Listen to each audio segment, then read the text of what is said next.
மூத்த பத்திரிகையாளர் அந்தன சார் நம்மளோட இணைஞ்சிருக்கார். வணக்கம் சார். வணக்கம். விஜய் அவர்கள் பொறுப்பேற்று விட்டார் முதல்வராக. அடுத்தடுத்து அவருடைய செயல்பாடுகள் எப்படி சார் இருக்குது? இன்னொரு பக்கம் என்ன சொல்கிறாங்க அப்படின்னா, என்ன அவர் யார் யாரெல்லாம் விமர்சித்தாரோ அவரை போய் சந்திச்சாருன்னு இன்னொரு பக்கம் சொல்கிறாங்க. இன்னொரு பக்கம் பார்த்தீங்கன்னா, இது அடுத்தடுத்து தொடர்ந்து செஞ்சுக்கிட்டு இருக்காரு. இதுக்கப்புறமா எல்லார் சார்புமா இருக்க போகிறாரா, இல்லை தனித்தன்மையாக பார்த்தீங்கன்னா அவர் என்ன முடிவு எடுக்கிறாரோ அது மாதிரி தான் எடுப்பாரா?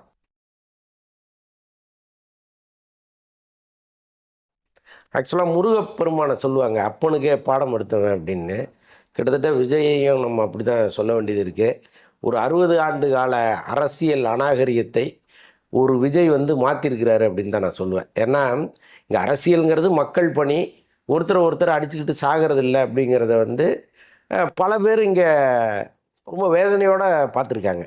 ஏன்னா இப்போ இந்த 2 கட்சிகள் மாறி மாறி ஆட்சி பண்ணியிருக்கு. 2 கட்சி தலைமையுமே பெரிய வன்மத்தோட தெரிஞ்சிருக்கு. ஆக்சுவலாக பல ஊர்களில் வெட்டு குத்து மண்டை உடைப்பு இது எல்லாமே நடந்திருக்கு. என்ன காரணம்னா, இந்த கட்சி அந்த கட்சிக்கு பிடிக்காது, அந்த கட்சியை இந்த கட்சிக்கு பிடிக்காது. ஆனால் தலைவர்கள் எல்லாரையுமே நாம் சந்தித்து ஒரு இணக்கமான ஒரு சூழ்நிலையை உருவாக்கணும் அப்படின்னு நினச்சி எதிர்கட்சி தலைவர்கள் எல்லாமே போய் சந்திக்கிறார். அவரை மிக மிக அசிங்கமாக திட்டின சீமான் கட்சியவே போய் பார்க்குறாரு. அவர் சீமானே பார்க்குறாரு. அந்த கட்சியை மதிக்கிறார். அவர் யாரையும் பழி வாங்க மாட்டோம் அப்படின்னு சொல்கிறாரு. ரொம்ப ஆச்சரியமாக இருக்குது. அதாவது இவ்வளவு சின்ன வயசில் இவ்வளவு பக்குவமா அப்படின்னு ஆச்சரியப்பட வைக்கிறார் விஜய். மூத்த தலைவர்கள் இருக்க வேண்டிய, அவங்க நடந்து கொள்ள வேண்டிய ஒரு விஷயத்தை ஒரு இளம் தலைவர் அவங்களுக்கு போதிக்கிறாருன்னு கூட நான் சொல்லுவேன். இதற்கப்புறம் தமிழக அரசியலினுடைய அந்த போக்கே மாறும். இதுக்கப்புறம் ஒரு அரசியல் வன்மத்தோட ஒருத்தர் பார்க்காம போகிறது, பேசாமல் போகிறது, எப்படியாவது அவங்கள கொண்டு போய் ஜெயிலில் தள்ளிட்டு அதை சந்தோஷமாக கொண்டாடணும்னு நினைக்கிறது. ஸோ இதெல்லாம் இல்லாமல் இருக்கும்னு நான் நினைக்கிறேன். அப்படி ஒரு அற்புதமான ஒரு குத்து விளக்கை ஏற்றி வச்சிருக்கிறார் விஜய். அவரோட வீட்டில் போய் பார்த்துருக்காரு, திருமாவர்களோட வீட்டில் போய் பார்த்துருக்காரு. இப்போ அவர் கூட பார்த்தீங்கன்னா டெல்லியிலேருந்து சொல்லியிருக்காரு, நாங்கள் திமுகவில் தொடர்வதா இல்லைன்னா விசிகாவில் தொடர்வதா அப்படிங்கிற முக்கியமான முடிவுகள்லாம் எடுக்க போகிறோன்னு அவர் ஒரு பக்கம் சொல்லிக்கிட்டு இருக்காரு. இது எப்படி போகணும்னு நினைக்கிறீங்க? இன்றைக்கி வாக்கெடுப்பு நடக்க போகுது. இன்றைக்கி யாரெல்லாம் விஜய்க்கு ஆதரவாக வாக்களிக்கிறாங்கன்னு நீங்கள் பாருங்களேன். ஏற்கனவே இங்கே ஒரு கணக்கு இருக்குது, இந்த கட்சி வாக்களிக்கும், இந்த கட்சி வாக்களிக்கும், இந்த கட்சி விஜய்க்கு ஆதரவாக வாக்களிக்கும்னு. இதை தாண்டி எவ்வளோ பேர் அவருக்கு வாக்களிக்க போகிறாங்கங்கிறத மட்டும் பாருங்கள். ஏன்னா இந்த ஒரு 2-3 நாளாக அவர் சந்தித்த தலைவர்கள் எல்லாருமே கிட்டத்தட்ட விஜய் மீது பேரன்பு கொண்டுட்டாங்க. முக்கியமாக நம்ம இத்தனை காலம் அரசியலில் இருக்கோம், நம்மளை தேடி ஒரு முதலமைச்சர் வராருங்கிறது தான் அதில் ரொம்ப முக்கியமானது. விஜய் வராரு, அவர் சினிமாவில் ஒரு பெரிய சூப்பர் ஸ்டார் அப்படிங்கிறதெல்லாம் தாண்டி ஒரு முதலமைச்சர் நம்ம வீடு தேடி வந்துட்டார் அப்படிங்கிறத ரொம்ப ஆச்சரியமாக பார்க்குறாங்க. ஏன்னா இங்கே அப்படி தான் பல தலைவர்களை நடத்தியிருக்காங்க. இப்போ திருமா தமிழகத்தின் மிக முக்கியமான தலைவராக இருக்கார், ஒரு பெரிய சமூக போராளியாக இருக்கார். இருந்தாலும் அவருக்கான அங்கீகாரம் இங்கே வழங்கப்பட்டுச்சான்னா இல்லை. அவர் மனசுக்குள்ளேயும் ஒரு ஏக்கம் ஒன்று தொடர்ந்து இருந்துகிட்டே இருக்குது. இன்றைக்கி அவருடைய இடத்துக்கு போய், அவர் வீட்டுக்கு போய் பார்க்கும் பொழுது அவர் உள்ளபடியே நெகிழ்ச்சி அடைகிறார். இதற்கு முன் நடக்கலையே அப்படின்னு நினைக்கிறாரு. அவருடைய தொண்டர்களும் ரொம்ப ஆச்சரியமாக பார்க்குறாங்க. இன்னொரு பக்கம் வைகோ, திராவிட அரசியலின் மிக மூத்த ஒரு தலைவர். அவர் அப்படி ஒரு பீரங்கியாக முழங்கினவர். அவர் வீட்டுக்கு ஒரு முதலமைச்சர் போனதே கிடையாது. இந்த 60 ஆண்டு கால வரலாறுல போனதே கிடையாது. ஆனால் ஒருத்தர் போகிறார், அதுவும் முதலமைச்சராகி அன்னைக்கே போகிறாரு. ஸோ இதெல்லாம் ஒரு பெரிய ஆச்சரியத்தை ஏற்படுத்துது. ஸோ இப்படிப்பட்ட சூழ்நிலையில் இந்த வாக்கெடுப்புங்கிறதே ஒரு ஜஸ்ட் ஒரு ஃபார்மாலிட்டி தான். ரொம்ப அறுதி பெரும்பான்மையோட விஜய் உட்காருவார். கட்டாயமாக இந்த 5 வருடத்தையே அவர் சந்தோஷமாக தொடருவாருன்னு நினைக்கிறேன். ஜேசிடி பிரபாகரை உட்கார வைக்கிறதுக்காக ஒரு குட்டி ஸ்டோரி ஒன்று சொன்னார். அதை கேட்டு அவரே பயந்துட்டார். என்னங்க இந்த மாதிரி ஒரு ஸ்டோரி அவர் சொல்லார்னு எதிர்பார்க்கல. அந்த இடத்துல கை பிடிச்சி கொண்டு போய் விடும் போதோ அவர் சொன்னார், உதயநிதி அவர் கையை பிடிச்சி கொண்டு போய் விட்டார், அதை பார்த்தாரு. ஸோ இதெல்லாம் ரொம்ப ஒரு காம்ப்ரமைஸான இருக்குதா? ஒரு நார்மலாக ஒரு ஃப்ரெண்ட்லியான ஒரு சட்டசபையாக மாதிரி இருக்குல்ல சார்? இல்லைங்க, வழக்கமாக சபாநாயகரை அவை முன்னவரும் எதிர்கட்சி தலைவரும் தான் கொண்டு போய் உட்கார வைப்பாங்க. இது மரபு. ஆனால் இந்த மரபு எப்படி வந்ததுன்னா ஒரு சம்பவத்தை சொன்னார் பாருங்க. உள்ளபடியே ரொம்ப ஆச்சரியமாக இருந்துச்சு. ஏன்னா என்னதான் இருந்தாலும் விஜய்க்கு அந்த கருத்தை எடுத்து கொடுத்தவர் யாருன்னு நமக்கு தெரியாது. பட் இந்த சட்டசபையில் பேசாத ஒரு விஷயத்தை அவர் எடுத்து சொல்கிறாரு. அதை சொல்கிற விதம் அதெல்லாம் ரொம்ப அற்புதமாக இருந்துச்சு. நமக்கே அது ரொம்ப புதுசாக இருந்துச்சு. குட்டி ஸ்டோரி எப்பவுமே சொல்லுவார், அது இங்கே போட்டு சொல்லியிருக்காருன்னு நினைக்கிறேன். இல்லைங்க, தமிழக அரசு இது சட்டசபை ரொம்ப சுவாரஸ்யமானது. ஒரு காலத்தில் கலைஞரும் எம்ஜிஆரும் இருந்தப்போ அந்த சட்டசபைங்கிறது அவ்வளோ சுவாரஸ்யமாக இருக்கும். அப்போ துரைமுருகன், ரகுமான் கான், சுப்புன்னு ஒருத்தர் இருந்தார். இவங்கெல்லாம் வந்து அந்த சபையை நடத்தவே விட மாட்டாங்க. அவ்வளோ அட்டகாசம் பண்ணுவாங்க. அடிதடி. அவங்க பேசுறது, அப்புறம் தாமரைக்கணி இருப்பார். ஒரு மாதிரி சுவாரஸ்யமான ஒரு சபையாக இருந்துச்சு. அதில் ஆரோக்கியமான விவாதங்கள் நிறைய நடந்திருக்கு. இந்த கலைஞருடைய இலக்கிய நடையெல்லாம் அங்கே வெளிப்படும். அப்புறம் எதிரணியில் இருந்த நாவலர் நெடுஞ்செழியன், நாஞ்சில் மனோகரன், இவங்கெல்லாம் பேசுகிறதெல்லாம் அவ்வளவு சுவாரஸ்யமாக இருக்கும். ஸோ அப்படிப்பட்ட ஒரு சட்டசபை மீண்டும் வரும்னு நான் நினைக்கிறேன். ஏன்னா எப்போவுமே சண்டை சச்சரவுகள் இல்லாத ஒரு இடத்துல ஆரோக்கியமான விவாதங்கள் நடக்கும்போது இந்த மாதிரி சின்ன சின்ன காமெடிகள்லாம் ரொம்ப இயல்பானது. அதை வந்து விஜய் உருவாக்குவார்னு நான் நம்புகிறேன். அது மட்டும் இல்லாமல் இப்போ பெரிய டாக் ஆஃப் த டவுன் என்ன அப்படின்னு கேட்டிங்கன்னா அதிமுக தான். அதிமுகவில் வந்து பார்த்திங்கன்னா 2 பேர் இருக்காங்க. மாற்றி மாற்றி எங்ககிட்ட தான் வந்து பார்த்திங்கன்னா இந்த ரைட்ஸ் எல்லாம் இருக்குது, நாங்கள் தான் அதிமுக ரைட்ஸ், அவர் போய் பார்க்குறாரு. இல்லை என்கிட்ட தான் இருக்குது, நான் தான் அந்த தலைவர்னு அவர் போய் பார்க்குறாரு. இது எங்கே போய் முடியும் சார் இது ஆக்சுவலாக? இல்லைங்க, 2 அணியுமே எடப்பாடி தான் தலைவர்னு சொல்கிறாங்க. இது ரொம்ப வியப்பாக இருக்குது. ஆக்சுவலாக ஒரு அணி தனியாக பிரிஞ்சு வந்து ஒரு பெரிய உள்ள கிளர்ச்சியை ஏற்படுத்துகிறாங்க. இது வந்து நாங்கள் விஜய்க்கு ஆதரவு அளிப்போம் அப்படிங்கிற ஒரு முடிவை எடுக்கிறாங்க. இப்போ கொறடா வந்து எடப்பாடி பழனிசாமி அணியில் இருக்கார். அவர் தான் முடிவு எடுக்கணும். இப்போ அவர் யாருக்கு சொல்கிறாரோ அவங்களுக்கு தான் ஓட்டு போடணும். அப்போ மாற்றி போடும்போது இந்த எம்எல்ஏக்கள் கிட்டத்தட்ட ஒரு 28 பேர் எம்எல்ஏவாக தொடருவாங்களா, அல்லது வந்து அவங்கள தனியாக உட்கார வைப்பாங்களா? பல பிரச்சனைகள் இங்கே இருக்குது. அதெல்லாம் வந்து சபாநாயகர் தான் முடிவெடுக்க போகிறாரு. ஒருவேளை சபாநாயகரை தாண்டி நீதிமன்றத்துக்கு, உச்ச நீதிமன்றத்துக்கு போனாங்கன்னா என்ன நடக்கும்லாம் நமக்கு தெரியல.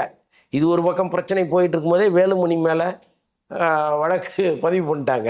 அதுக்குள்ளே என்னென்னா எடப்பாடி வந்து டெல்லியில் செல்வாக்காக இருக்காருங்கிறதுக்கான அறிகுறி தான் அதெல்லாம். இப்போ என்னை தாண்டி நீங்கள் விஜய்க்கு ஆதரவு அளிச்சிங்கன்னா, தாவேகாவுக்கு ஆதரவு அளிச்சிங்கன்னா நான் உங்களை எப்படிலாம் டிஸ்டர்ப் பண்ணுவேங்கிறதுக்கு அவர் ஒரு பக்கம் காய் நகர்த்துறாரு. இப்போ எல்லாம் சேர்ந்து ஒரு குழப்பத்தை ஏற்படுத்தும் தான் நினைக்கிறேன். ஆனாலும் ஒரு இருக்கிற எம்எல்ஏக்களில் ஒரு 1/3 வெளியில் வரும்பொழுது அது ஒரு அணியாக கருதப்பட்டு அதை வந்து ஏற்றுக்கொள்வார்கள்ங்கிறது தான் மரபாக இருக்குது. ஸோ அதனால் இது பெரிய விவாதத்துக்குரிய விஷயமா இருக்குது. சட்ட நிபுணர்கள் தான் அதை பற்றி பேசணும். இபிஎஸ் அவர்களை பார்க்காம வேலுமணியை போய் பார்த்தது டெல்லிக்கு எவ்வளோ பெரிய கோவத்தை ஏற்படுத்தியிருக்கோம் சார்? ஏற்படுத்தும் இல்லைங்க. இப்போ இந்த மாதிரி இக்கட்டான சுச்சுவேஷனை பயன்படுத்தி நாம் ஆப்ரேட் பண்ணணும்னு டெல்லியில் நினச்சிருப்பாங்க. ஆனால் இங்கே உட்காந்து விஜய் வேற ஒன்று ஆப்ரேட் பண்ணிகிட்டு இருக்காரு. இது டெல்லி எதிர்பாராத ஒரு விஷயமா இருக்குது. நாம் ஏதோ சின்ன பையன் சினிமாவிலேருந்து வந்தால் அவனுக்கு என்ன தெரியும், வளைச்சி நெரிச்சு பிடிச்சி நம்ம பக்கத்தில் வச்சுக்கலான்னு நினச்ச ஒரு டெல்லி இன்றைக்கி அவரே தன்னார்வத்தோட அல்லது தன்னெழுச்சே ஒரு வேலையை செய்கிறாரு. முன்னாள் முதலமைச்சரை போய் பார்க்குறாரு, அங்கே ஒரு சமரசம் ஏற்படுது. இப்படி பல இடங்களில் அவருக்கு எதிரான அந்த கொந்தளிப்பை அடக்கிட்டு அதுக்கப்புறம் ஒரு முக்கியமான வேலையை கையில் எடுக்கிறாரு, அதிமுகவை உடைக்கிறத. கிட்டத்தட்ட அதில் சக்ஸஸ் ஆகிட்டார். அப்போ என்னடா அது, நம்மெல்லாம் நினச்சது ஒன்று வேற ஒன்று நடக்குதுன்னு அவங்களுக்கு ஒரு கோபம் வரும்ல. ஸோ இதையொட்டி வேறு என்ன நடக்க போகுதுன்னு நமக்கு தெரியல. பட் இந்த நிமிஷம் விஜய் வந்து ஒவ்வொரு பாலாக அடிக்கிறார், 6-ஆக அடித்து தள்ளிக்கிட்டு இருக்காரு. ஏன்னா ஓப்பன் பண்ணால் வந்து பார்த்தீங்கன்னா இவர் எங்கே போகிறாருன்னு யாருக்குமே தெரியல. செய்தியாளர்களே சொல்லிட்டு இருக்காங்க, அடுத்தது இவர் எங்கே தாங்க போகிறதா இருக்கிறாரு அப்படின்ற மாதிரி அவங்களே பதட்டமாக வராங்க. அந்த மாதிரி எல்லா இடத்துலையும் ஒரு ரவுண்டு வந்துகிட்டு இருக்காரு ஆக்சுவலாக. அப்போ இபிஎஸ்ஐ சந்திக்க வாய்ப்பு இருக்கு. ஏன்னா திரும்ப சொன்னார், நீங்கள் போய் இபிஎஸ்ஐ கண்டிப்பாக போய் சந்திக்கணும் அப்படின்னு சொன்னப்போ சரின்னு சொன்னார். பிரேமலதா அவர்களை சந்திக்க தான் இருந்தார், அது திரும்ப தள்ளி போகுது. என்ன நடக்குது சார்? இல்லை, அவர் சந்திக்க தான் போகிறாரு. அவர் ஒரு முடிவு பண்ணிட்டார்.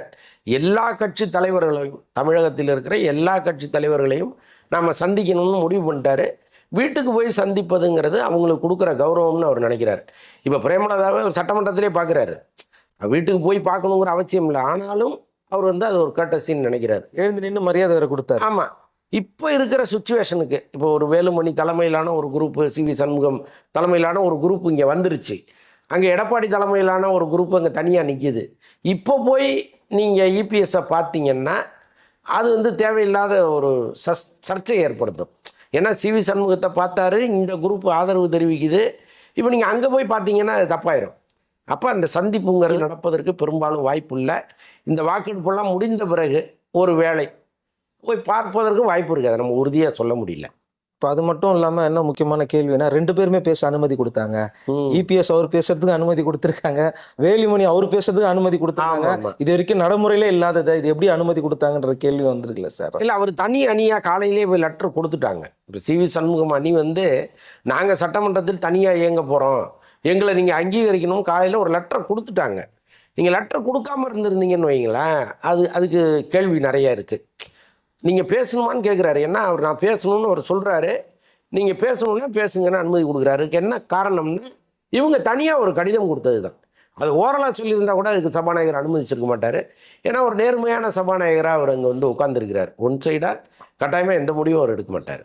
நீ டிடி அவர்கள் வந்து விஜய் அவர்களை வாழ்த்தி பேசினான்னு அவரோட இதுல அணியில் இருக்கக்கூடிய காமராஜ் அவர்களை வந்து நீக்கம் பண்ணிட்டாரு. அவருக்கு என்ன அவ்வளோ கோவம்? ஏன்னா அவரே போய் சேர்ற மாதிரி தானே சார். இல்லைங்க, எவ்வளோ பெரிய கிளாரிட்டி இன்னைக்கு வந்திருக்கு பாருங்க. ஆக்சுவலாக தினகரன் வைத்த குற்றச்சாட்டு என்னன்னா, என்னுடைய எம்எல்ஏவை கடத்திட்டு போயிட்டாங்க, அங்கே கவர்னர்கிட்ட கொடுக்கப்பட்ட கடிதமே ஃபோர்ஜரி அப்படின்னு சொல்லி இதை ஒரு வழக்காக மாற்றி விஜய்க்கு பதவி பிரமாணமே பண்ண முடியாத அளவுக்கு ஒரு சூழ்நிலையை கிரியேட் பண்ணார். அப்போ இது எவ்வளோ பெரிய பொய் பார்த்தீங்களா? தினகரன் வந்து அவர் மேலே நமக்கெல்லாம் பெரிய மரியாதை உண்டு. என்னென்னா ஒரு அமமுகன்னு ஒரு இயக்கத்தை ஆரம்பித்தார். அதுக்கப்புறம் வந்து அந்த இயக்கத்தை வளர்ப்பதற்கான ஒரு வேலையை தான் அவர் பார்த்துட்ருக்காரே தவிர, நான் ஏற்கனவே இந்த கட்சியிலேருந்து வந்தேன், அந்த கட்சியை உடைக்கணும் அல்லது அந்த கட்சியில் போய் ஏதாவது டிஸ்டர்ப் பண்ணணும் அப்படின்லாம் அவர் நினைக்கவே இல்லை. என் அணி தனி அணி, நான் என் வேலையை பார்ப்போன்னு ஒதுங்கிட்டார். ஸோ அப்படி ஒரு டீசெண்டான அரசியல்வாதியாக இருந்தார். அப்படின்னு நினைக்கும் பொழுது இப்படி ஒரு இன்டீசெண்டான வேலையை அவர் பார்க்குறாரு. போய் சொல்லுவது தப்பு இல்லைங்க. அவருடைய வில்லிங்கில் இங்கே வந்திருக்காரு. முகத்தை மூடிட்டு உள்ளே போனவரே அவர் தான். அவர் வில்லிங்கில் வந்திருக்காரு, அந்த லெட்டரில் கையெழுத்து போட்டு கொடுத்துருக்காரு. அதுவே ஏன்ட்டார் அவர். ஸோ அப்படி ஒரு பொய்யை ஏன் சொல்லணும்? இப்போ வெட்ட வெளிச்சமாகி போச்சா?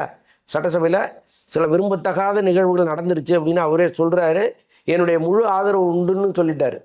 ஸோ அப்படி இருக்கும்போது தினகரன் முகத்தில் கரியை பூசிட்டாருன்னு தான் சொல்லணும். ஓகே சார், இந்த சட்டசபை எப்படி நீங்கள் நடந்து முடியும்னு நினைக்கிறீங்க? இன்னும் வந்து பார்த்தீங்கன்னா பல கேள்விகள் அவர்கிட்ட கேட்க போகிறாங்க. மொத்த சட்டசபையுமே வந்து இதே அமைதியாக தொடரும்னு நினைக்கிறீங்களா?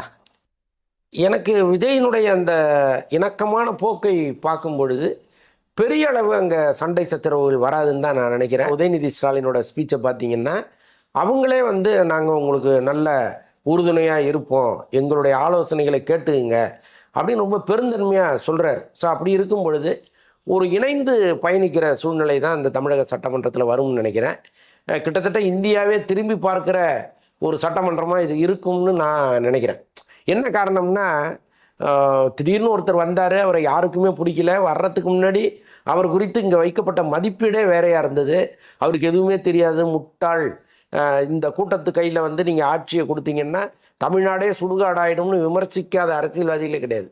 ஸோ அப்படிப்பட்ட சூழ்நிலையில் வந்து 2 நாளில் இந்த அரசியல் களத்தை முற்றிலுமாக மாற்றிட்டார். அவர் ஒரு இணக்கமான சூழ்நிலையை மொத்த சட்டமன்றத்திலையும் உருவாக்கி வச்சுருக்காரு. அப்போது இந்தியாவே வந்து என்னடா நாம ஒன்று நினச்சா அங்கே வேற ஒன்று நடந்துகிட்ருக்கே அப்படின்னு நினைக்கிற அளவுக்கு அவருடைய இந்த கடந்த ஒரு 2-3 நாட்களான செயல்பாடுகள் இருக்குது. ஸோ இதுக்கப்புறமும் இந்த 5 வருடம் வெறும் மக்கள் பணி மக்கள் பணி மக்கள் பணி, அதுக்காக எல்லாரையும் அரவணைச்சு நான் போவேன்னு ஒரு முடிவு எடுத்துட்டாருன்னா தமிழகம் இந்தியாவிலிருந்து முற்றிலும் மாறுபட்ட ஒரு மாநிலமாக இருக்கும். ஓகே சார், பல விஷயங்களை பேசிட்டோம். நன்றி சார். நன்றி.